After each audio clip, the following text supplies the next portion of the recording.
Daily Soccer Podcast with the Global Sports Podcast Network. Hello and welcome to the Daily Newcastle Podcast. I'm your host, Michael Grahamslaw, and today we're deep diving a bit into Newcastle's defeat against West Ham like we did yesterday, but mainly the rest of the Premier League action from the 1st and 2nd of November. And obviously we're not going to mention what happens in the Sunderland game tonight, because it hasn't happened yet. But to do that, I am joined, as always, by my good pal, Iain Mackay. How are you doing, mate? You holding up better than yesterday? No, not really. Still, I think I'm not traumatized anymore. I am a bit traumatized still. I don't know. I can't wait for Wednesday when we go to watch them play Athletic because, it's at home. It's under the lights. Anthony Gordon might turn up because of that. They're obviously incapable of playing during the hours of daylight. Yeah. I'm bemused. I'm bemused, but we're going to talk a little bit more about that.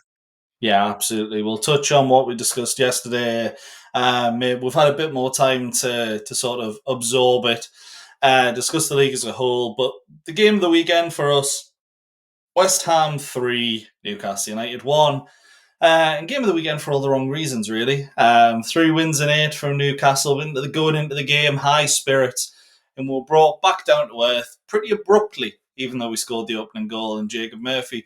You've had a bit of time to take it in. Where do you think it went wrong for Newcastle on Sunday? Well, this might be a bit of a controversial decision. You see, at 1-0 and Newcastle sit back and West Ham are attacking, and I'm thinking, well, West Ham are pretty toothless. They've only scored 1 goal at home. It's got to, oh my word, Paqueta equalises. Yeah. But even then, I wasn't worried.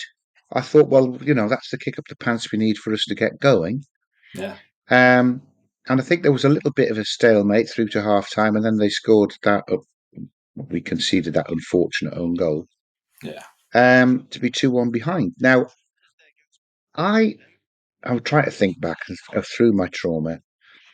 It was disappointing, but I didn't think we were completely awful in that first half.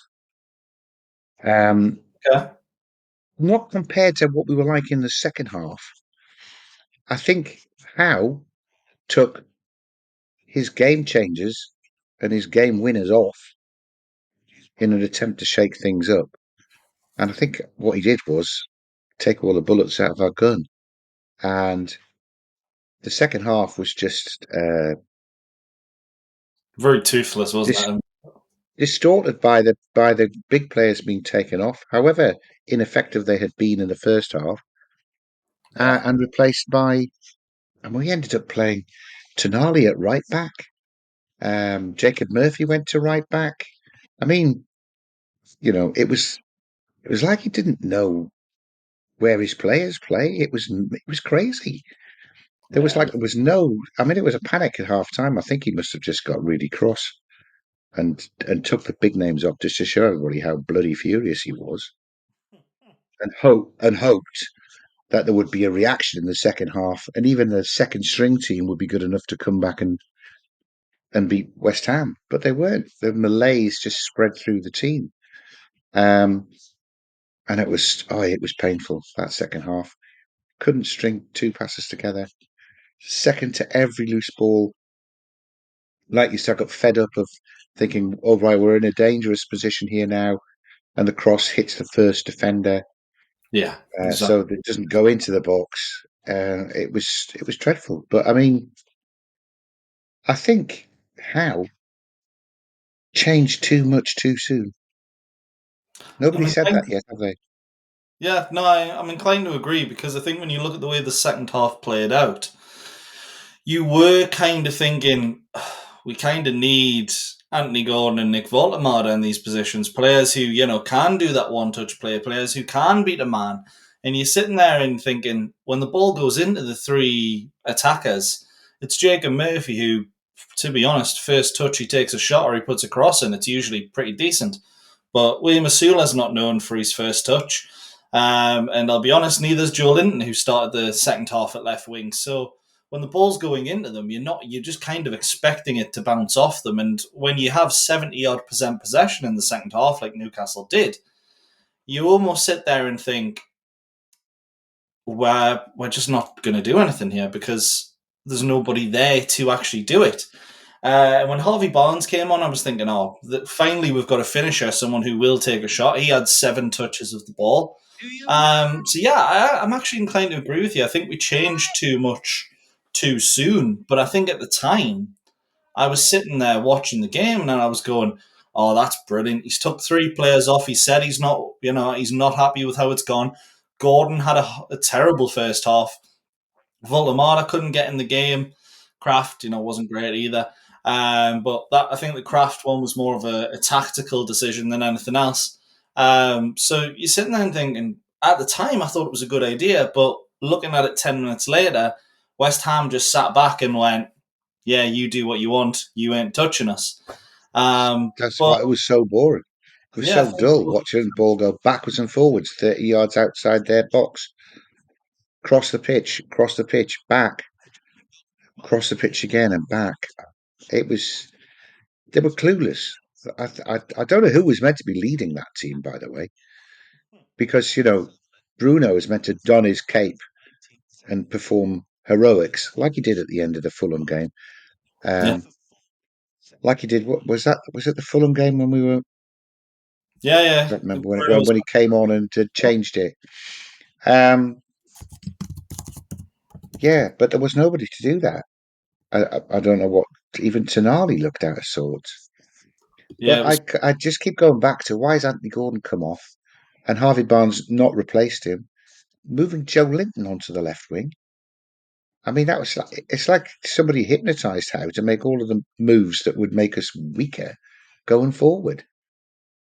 It's a really strange one. I think for me, a lot of it came down to individual mistakes, and to be honest, that isn't one that I'd thought of. So I think that is a mistake from Howe. But I think when you look at it, for the West Ham most dangerous moments, for the penalty, I'm not going to talk about the one where they hit the post in the first 3 minutes because it's just a brilliant effort from Bowen. But for the penalty shout, Anthony Gordon gives the ball away, trying to cut inside on the halfway line. The one thing you don't do when you're on the halfway line is go into a more congested area. He doesn't even get past Wan-Bissaka. And then the ball goes in. They've got the man over because Wan-Bissaka's running through. Shock. Wan-Bissaka had another great game against us, against Dan Burn and Anthony Gordon. But then Pope makes a mistake for Lucas Paqueta's goal. Whether it's you think you should catch the ball instead of punching it originally, it's a good punch. So I won't blame him too much for that.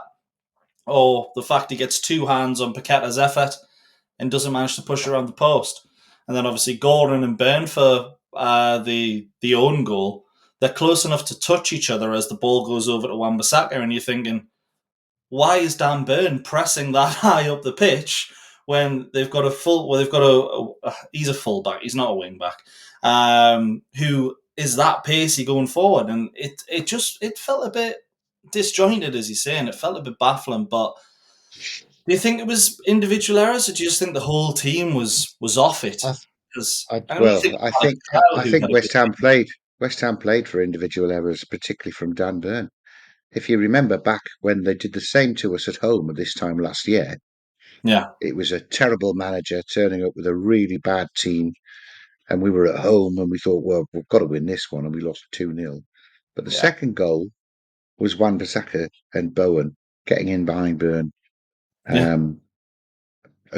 Almost a carbon copy of what that goal would have been had Chow not got the underside of his foot onto it, and it looked like he'd given a penalty away. I was so pleased when we looked at VAR and saw that he had managed to get his studs on it. But it was the same move. It was the same move that got them their second goal last year. 100%. So I think if it is individual errors, why are we playing somebody we know is going to commit a load of individual errors at left back, Dan? Because teams are targeting him now, aren't they? Because they know that they're going to get alternative, do we? Really? Not right now. Well, not with Trippier out. It's hard now. It's hard to know what to do, really, isn't it? Could play three at the back and have Anthony Gordon as a wing back. Potentially. Murphy on the other side, maybe, if we need be. Something does need to change because for Newcastle as a whole, we've only had 4 players score in the Premier League this season. That's the lowest in the league. We are great defensively typically. We definitely weren't on Sunday, but we're still one of the best teams in the league for goals conceded.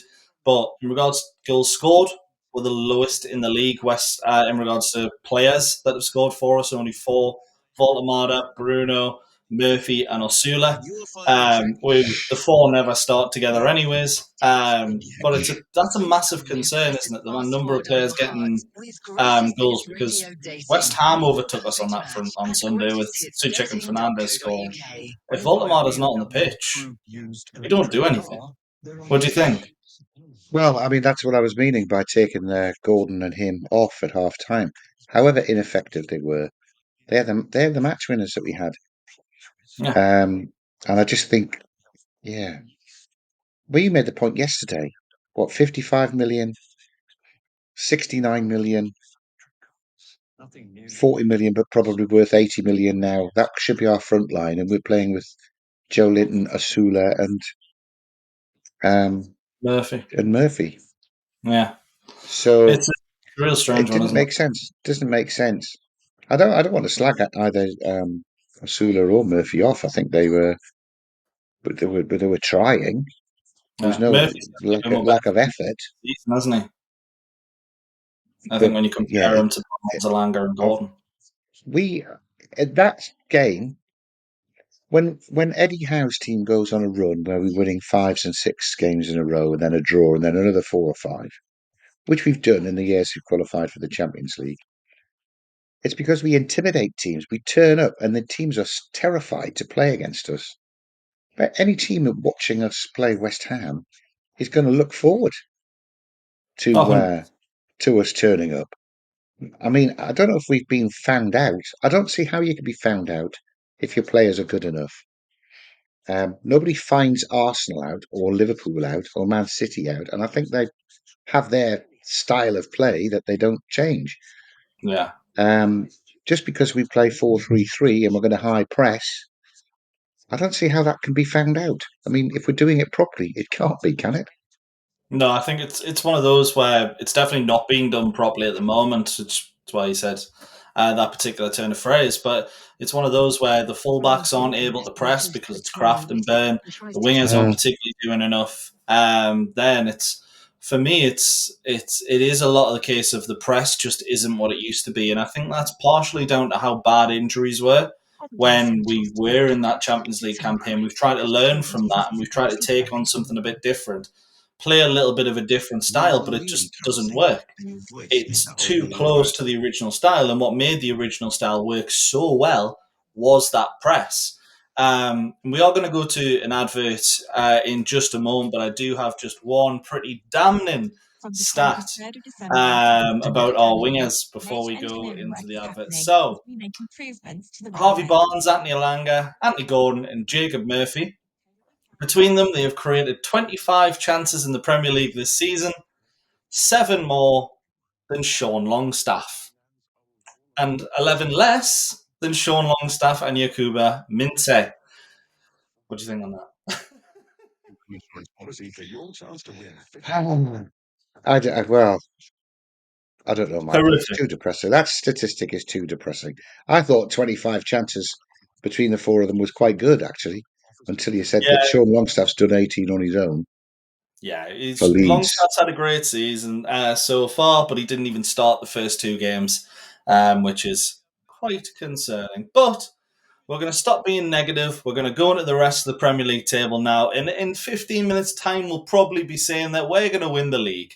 Probably not, but in the meantime, enjoy Bioniq. Your body is unique, and Global Sports Podcast Network has partnered with Bioniq, the world's most personalised supplements. Bioniq provide 100% tailor-made supplements designed to deliver precisely what your body needs at exactly the right level to optimise your health. No guessing. So click the link in the show notes. Use the code GSPN2025 for 40% off your first month's subscription. Bioniq. Don't settle for off-the-shelf solutions made for just anybody. Get what's right for you right now. Absolutely fantastic. So we'll look at that league table right now. It is currently 7 o'clock, so Sunderland haven't played yet, and neither have Everton. So we could be 14th by the time this goes out. But as it stands, 13th place, 10 games in, 12 points, 6 behind Liverpool, but only 5 ahead of West Ham. Are you concerned?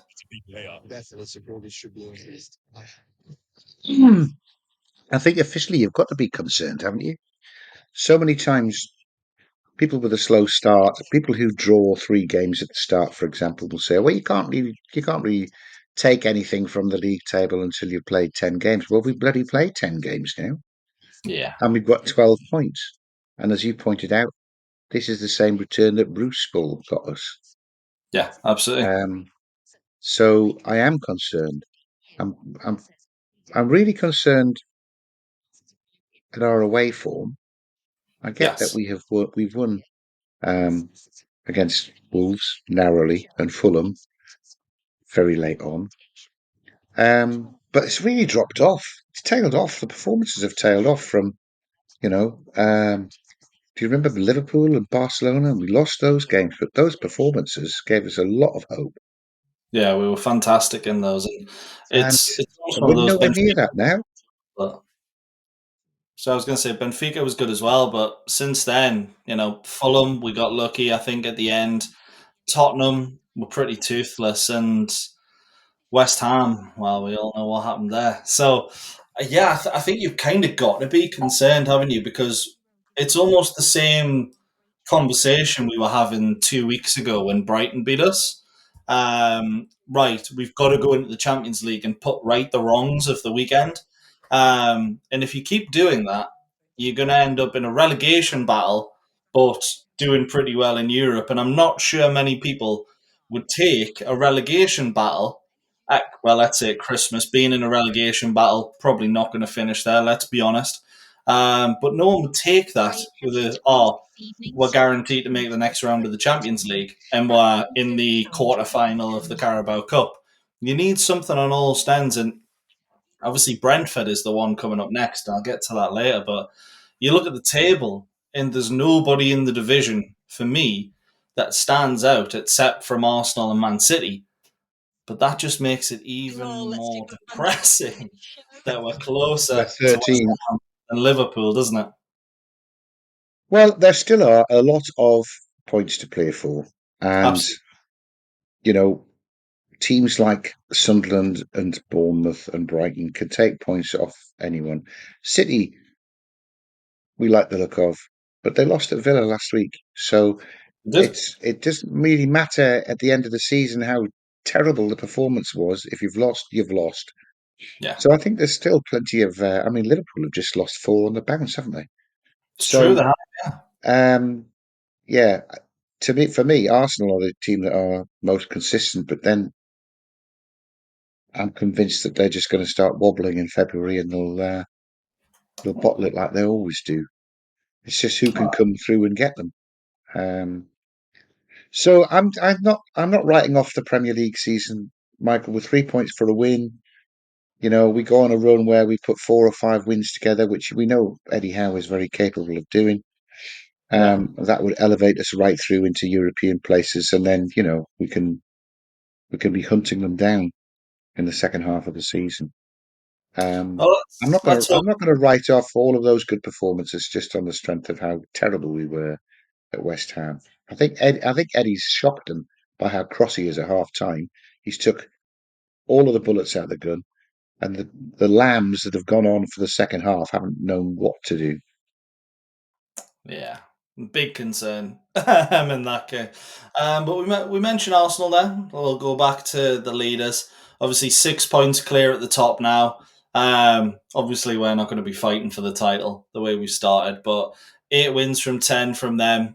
Do you think you mentioned there, you think they might have a bit of a wobble, but is this looking like the most likely season that Arsenal end that hoodoo, that they do win that Premier League title? Well, they finished second each of the last 3 years, and in the summer they got that big centre forward that they didn't have, which was a big step forwards, I think. But then, right at the tail end, to bring in Zubamendi and Eze into the midfield stroke forward line, It's they the were depth we fantastic. don't have, isn't it? They won the transfer window in my book. 100%. And all three of those guys seem to have settled in. I know Gyökeres, there was a doubt or two about when he goes for 2 or 3 games without scoring, but he is scoring goals. He's a focal point up front. So if it's not him, it's Saka or Martinelli or Trossard that is picking up the goals. Um, all of which I've spoken about. It doesn't mention how wonderful their defence is. Yeah, exactly. You know, Miles Lewis-Skelly can't get a game because Calafiori's being so good. Julian Timber is a revelation for me. I hadn't realised he was quite such a player. And then You got the two centre good back pairing, which don't need any introduction, two good substitutes for Saliba and Gabriel. I think they're I think they look really strong. Yeah. And I think the reason they're pretty much the favourites in the Premier League title race at the minute is because Man City are kind of in the same situation that Newcastle are in regards to goals scored. And Erling Haaland, he's going to score goals no matter who he plays for. You could put him up front for Stevenage against Arsenal, and he would probably still have a good chance of scoring. But I say that even the last time, I think the last time we played Stevenage, they beat with 3-1. So less about them. But again, Haaland, 13 goals this season for him. If he does, but I think the rest of the team have 6 or 7 between them. The second top goal scorer is a Burnley defender in own goals. Does it kind of feel like they're in a similar situation of us where they need to create more for the rest of the team rather than Haaland? Or is it a case of he's just that good, he's the one keeping them in the title fight? It's a well, I think they're gearing themselves up to be able to. He is that good, but their game is all designed to free him, isn't it? To Yeah. create chances for him. In a bit why Isak scored, if I can mention that man's name. Why Isak scored Oh, 23 league goals because the Newcastle tactic last year was to get him away. It was to set him up. yeah. Now it was nice that Gordon and Murphy and Barnes could all chip in with 8 or 9 goals each. But I think that was just the dominance that we had because we were so on the front foot. So I don't think well, if Haaland gets crocked, then it's a struggle for Man City. Yeah. But I don't know if it really would be because Foden's capable of scoring. Marmoush, I really Just, like. yeah. And they've got so much experience in the Premier League. You know, Bernardo Silva's not going to be worrying about it, is he? He's just going to call on his 250 Premier League games that he's got. So I don't think it's a worry that Haaland's scoring all of the goals. They've got people capable of stepping in, and Cherky was superb in that match, wasn't he? And he's not really started for them much. He's hardly had a sniff, and he looks absolutely fantastic. Very skillful player. And when it came out that they were going to sign him, it was originally for 25 million, and everyone was sitting going, "How is he only going for 25?" And it's gone up to 35, 40, which tells you how much you can believe transfer rumours. But we know that all too well over the summer. Speaking of transfer rumours, I'm probably going to gloss over Liverpool. We've mentioned there they've got the 4 defeats. Let's be honest, they're going to bounce back. Them and Chelsea are probably the other 2 real competitors for the top 4. But Tottenham, we saw them play first hand in midweek. And obviously, big change from Ange Postecoglou's style to Tottenham under Frank. Did you see any improvement in midweek to what we'd had when we played them previously? I know we beat them like 6-1 and stuff, but I didn't actually see a better Tottenham Hotspur No, midweek. Are you? no. If it could be possible, their 1-0 home defeat against Chelsea, a match I did sit through, they were even worse in that. Absolutely dreadful. I don't know how. Thomas Frank's got them. They were third at that point, weren't they? I think they've dropped to fifth now, haven't they? But Yeah. that's all of their away wins. They're functional. They're functional, but they don't go forward very much. But if they're dominating the ball and they're solid at the back, there's always a chance with the home teams pressing forward because they have to, that Tottenham will be able to score when they're playing away from home. But we saw that when you've got a secure defence, I can't believe I'm calling Newcastle's defence secure, but when you've got a secure defence up against them, then they get absolutely nowhere near it. Ramsdale made Yeah. one good save, but I think that was a Sarr shot from the edge of the box. It wasn't like we were carved open for it. No, Um, a few. they're They had a missing few. the guys. They're missing the guys who are injured, aren't they? There's a lot of creativity that Tottenham have got in their squad that is not on display yet. Madison. There are others. No, but Kulusevski's in there. Solanke, yeah, Madison, Solanke's Kulusevski. in there as well. There's a lot of goals and assists missing. Definitely, I think they've got the worst injury record again this season. I think they're the only team to have it since we had that Champions League campaign. They definitely were the worst last year. I think they started off the worst this year as well. One team that's been actually, I say, okay with injuries. They've had a few, but nothing too bad. Sunderland, are you impressed? Well, tonight, in less than an hour, I'm going to sit and watch a full Sunderland game for the first time this season. I've been very quietly impressed with some of the results that they've got. Yeah, the results have been very I think winning at annoying. Forest was a great result, except what unfolded at Forest after that. Maybe it wasn't a great result. Yeah. Maybe that was like winning at West Ham. Oh, damn! I've gone back there again. Um, but no, West I Ham. mean, they when the season started, my pal Charlie, who works next door, who's a Sunderland fan, wanted his team to get to 20 points by New Year's Day because he thought they were halfway there for staying up. They win Never could. tonight. They're there on Yeah. the 3rd of November, which is Oh, uh, which is a measure of how much better they're doing than their fan base expected them to do. To be fair, nobody could have predicted how good they were because it's virtually an entire new squad, isn't it? One yeah. or two of their, thinking of Dan Ballard in particular, one or two of the team that got them promoted from the Championship have stepped up. But they'll be playing 7, 6, 7, 8 new players tonight again. But Yeah. they have bought really, really well by the looks of it. And this manager, Lebris, Yeah, Regis Lebrun. I think he looks. I think he looks quite good, actually. He looks a cut above Steve Bruce, anyway. To be fair, we haven't set the bar high at all there, but then again, we're matching Steve Bruce's goal points total for us this season, so maybe we are. But we'll look just quickly at the bottom half. Wolves are struggling, bottom of the table, 2 points. Vitor Pereira was sacked on Sunday. Nottingham Forest, struggling, sacked Nuno Espirito Santo, sacked and Postecoglou, and West Ham just above them, sacked Graham Potter. 4 early sackings there. All of those teams could improve. Who do you think is most at risk of being dragged into the relegation battle if all three of those teams How you improve doing? How was your under the new weekend? management? We are keeping each other company. Jackie Brambles here with you on the evening show through till 10 o'clock tonight. I don't think West Ham will improve much. They have one or two good individuals which really ought to be taken out of the game instead of dominating it like we let Paqueta and Bowen do. I Yeah. can't see West Ham really picking up very much. I think Forest will.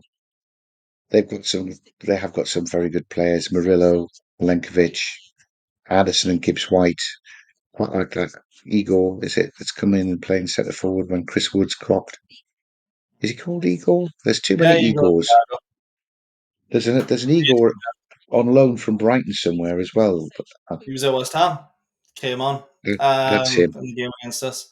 But yeah, Igor Thiago Brentford has been absolutely fantastic. Yeah. Turns out not missing Wissa at all. So I don't think West Ham will do very much. I was quietly impressed with some of the times when I've watched Wolves play. They weren't terrible against us. We beat them No, they one won't. nil.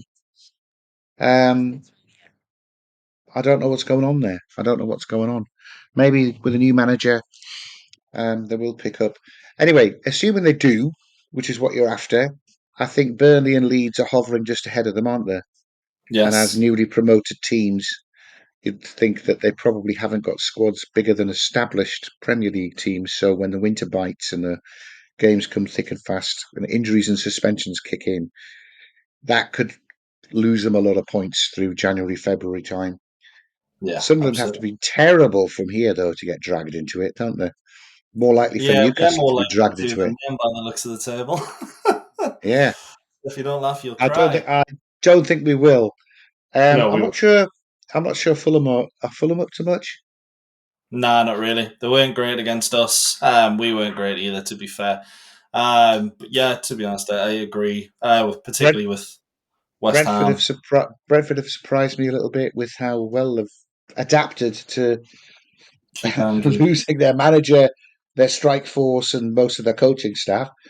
This Keith Yeah, Andrews fellow looks like he's. Brentford always get it right, though, don't they? they do. I don't know why. I don't know why I'm surprised at the fact that they've made a good appointment as somebody who we don't know because they've done that time and time again. They Um, have. so hopefully they'll be off form on Sunday when we play them. But I tell Otherwise, you it'll be what, 4-2 again. yeah, I'm gonna go to our second sponsor there because my next question actually is going into Brentford at the weekend. So for now, unfortunately, we have a Zencaster advert, and it's not done by us, which is the unfortunate part. It's done by the Liverpudlians. Here at the Global Sports Podcast Network, we spent a lot of time selecting our delivery platform. Zencaster came out as the clear winner. With 4K video recording from your phone, AI editing that automatically removes all those ums and ahs, it's super easy to start a podcast that sounds great and is delivered efficiently. If you're ready to tell your story, check out the link in the description to learn more about Zencaster.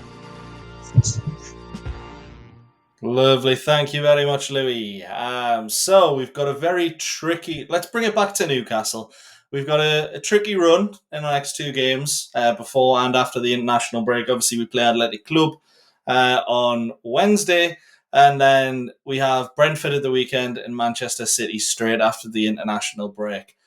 Are you confident at all of getting points in those games? Well, first of all, can I just say you've cheered me up by calling them Athletic Club, like Bruno would say it. Well Yeah, done, Rafa Benitez club. is the one I was I going for. love this club. I love this club. I think we'll. I think under the lights on Wednesday, I think we'll beat Atletico Bilbao. Yeah, agreed. Um, Coming back after the international break, I think we'll give Man City the sort of game we gave Liverpool and Arsenal. Hopefully, we'll get on the right end of the last-minute winner. Yeah, I don't like the look of this Brentford game, though. agreed. Kind of hoping that maybe Howe will have one of those clear the air talks like he had after we were lost 4-2 against To Brentford Brentford. last week. If you remember that, we were 2-2 at half time, and it was the second half where we were absolutely abject. Yeah. And then they had to clear the air talk, and Newcastle went on this fabulous run. Did we end up winning 9 in a row or something from that? Can't remember. Yeah, something like that. We had a really, So, really good December. so let's hope that there's a clear the air talk. I mean, I've not heard Eddie Howe for a long time be quite so. I mean, he called his team unrecognisable, Yeah. which is fairly scathing for him. And I don't think he let anybody off. I don't think he said, "Oh, he was all right." I think he wasn't specific because he would have ended up slagging individual players off. So I'm hoping that they've done something like that. They can pick up a good result, have a good performance against Athletic Bilbao, and maybe they need that reset and the kick up the pants to go on a run. Yeah. Which leaves us with Brentford. That's more hope than expectation, though, Michael. As I'm sitting here now, I would Yeah. probably predict more like another abject away display like last year at Brentford. Um, we can get the international break and start bringing Wissa back. I mean, we are But missing Lewis Hall, Tino Livramento, and Jan Wissa from Plan A, and that is true. a lot to deal with. But we ought to have a squad big enough to deal with it. We ought to. Yeah. Somehow Certainly we against, don't.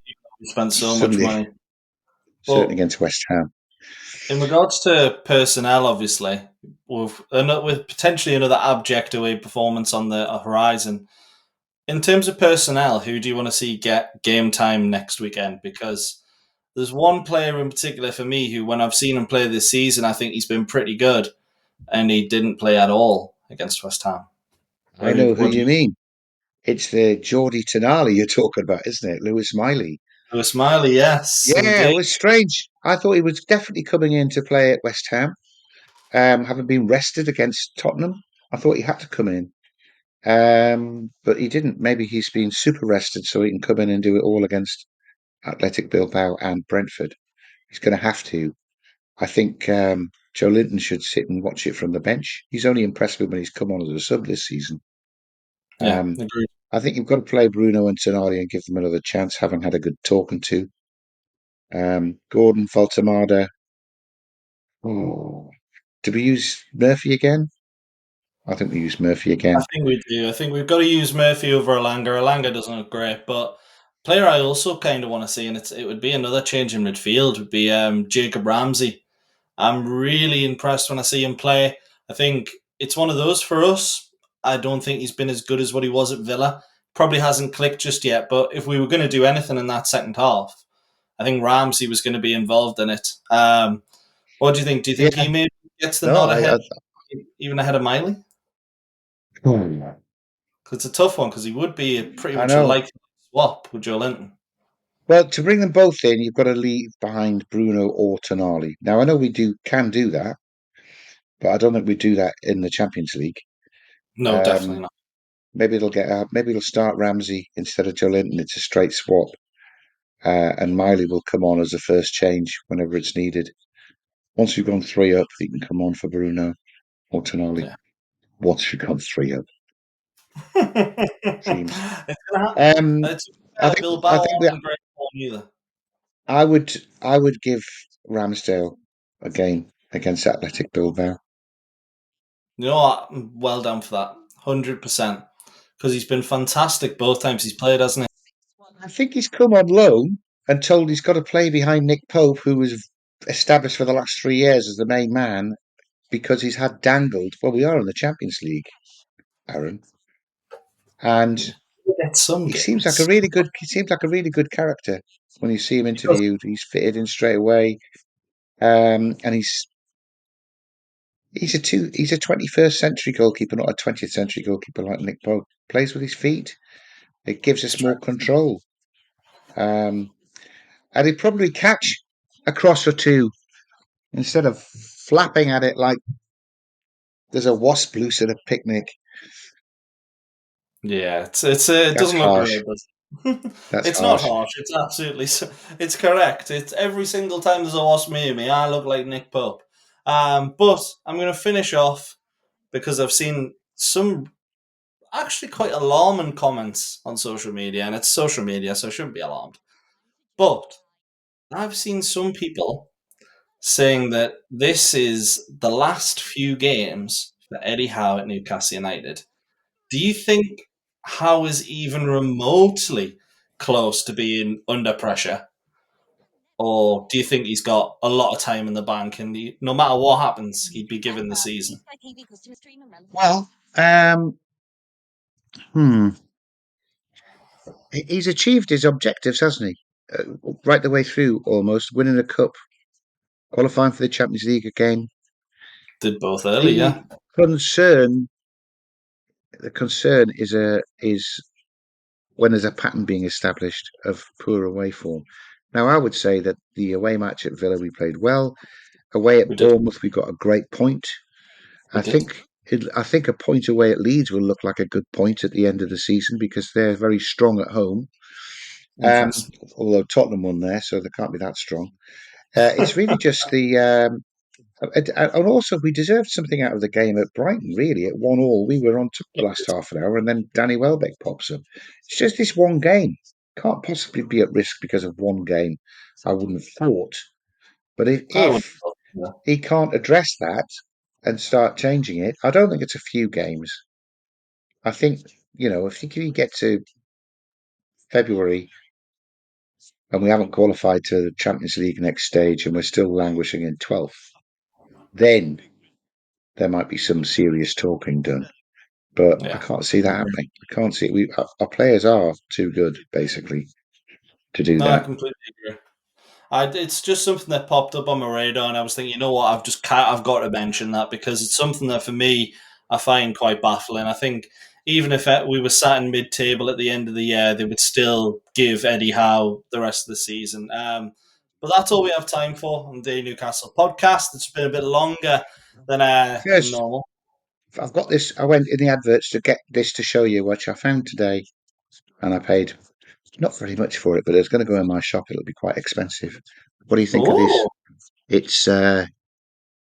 It's Russian porcelain. Oh, that You is a see it? beautiful magpie, yeah. I know, Lomonosov, or whatever it's called. It's wonderful. How I've managed to find that, I'm not sure, but yeah, not a mark on it. One Sorry, for joy. Oh, that's what no, I do during the day. Hey, that is absolutely fantastic. And hopefully that magpie is a good omen because we're going to start talking about Athletic Club tomorrow. When we're going to play them the day after that, and then we're going to go on a bit of a run. All because Iain's Correct. that magpie. So big Yes. thanks to Iain for joining us today. When they're porcelain, by the way, one magpie isn't unlucky. Like when you see one live one, it's unlucky, isn't it? But a porcelain one, you can only buy one. I mean, you only need one. So Right. one's lucky. Joy now. It's not one for sorrow. It's one for joy, No, two for sorrow. And there's absolutely. only one there. And, well, there's two of us, but that's fine. If you've enjoyed the show, don't forget to subscribe, leave a review, follow us on social media, and all that jazz for all the latest updates. Until next time, try and keep the faith for a change. Hi.